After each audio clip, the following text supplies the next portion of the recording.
4 choses à faire à Madagascar. Numéro 4. Découvrir les géants baobabs. Madagascar est le seul pays au monde à posséder 6 espèces différentes de baobabs, sur 8 existantes sur Terre.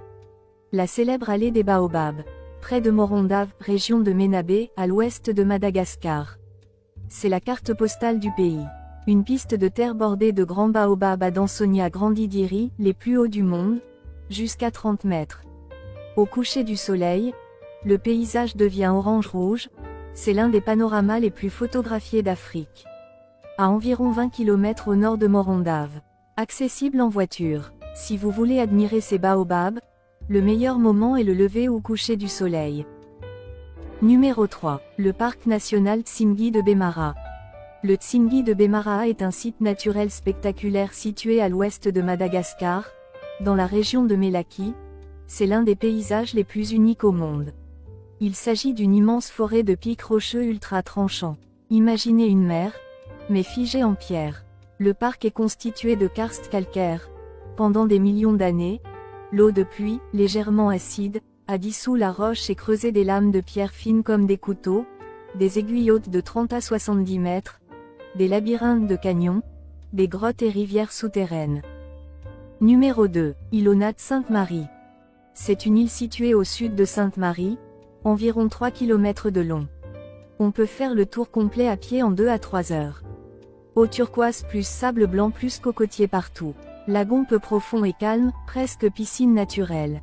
C'est plus sauvage et paisible que Sainte-Marie.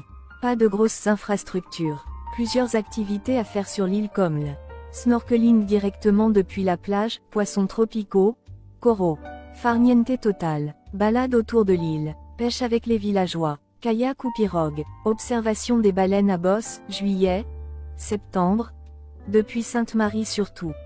Imagine l'ambiance sur l'île, réveil avec le bruit des vagues, repas, poissons grillés, riz coco, fruits tropicaux. Numéro 1. Nusiranza. Nusiranza est un petit archipel situé au nord-ouest de Madagascar, dans l'océan Indien, à environ 45 à 50 km au sud de Nosy Be.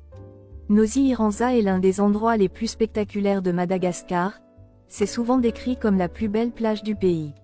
L'île est célèbre à cause de sa sable blanc farineux, eau turquoise très claire, aucune construction touristique massive, très peu de monde. Beaucoup de voyageurs disent que c'est plus sauvage et plus beau que les Seychelles. En réalité, ce n'est pas une seule île. Iranza Bay c'est la grande île, habitée par un petit village de pêcheurs. Iranza Kelly c'est la petite île, quasi déserte. Les deux sont reliés par un banc de sable blanc immaculé d'environ 1,5 à 2 km qui apparaît à marée basse. Quand la mer monte, la langue de sable disparaît partiellement, c'est ce qui rend l'endroit si unique.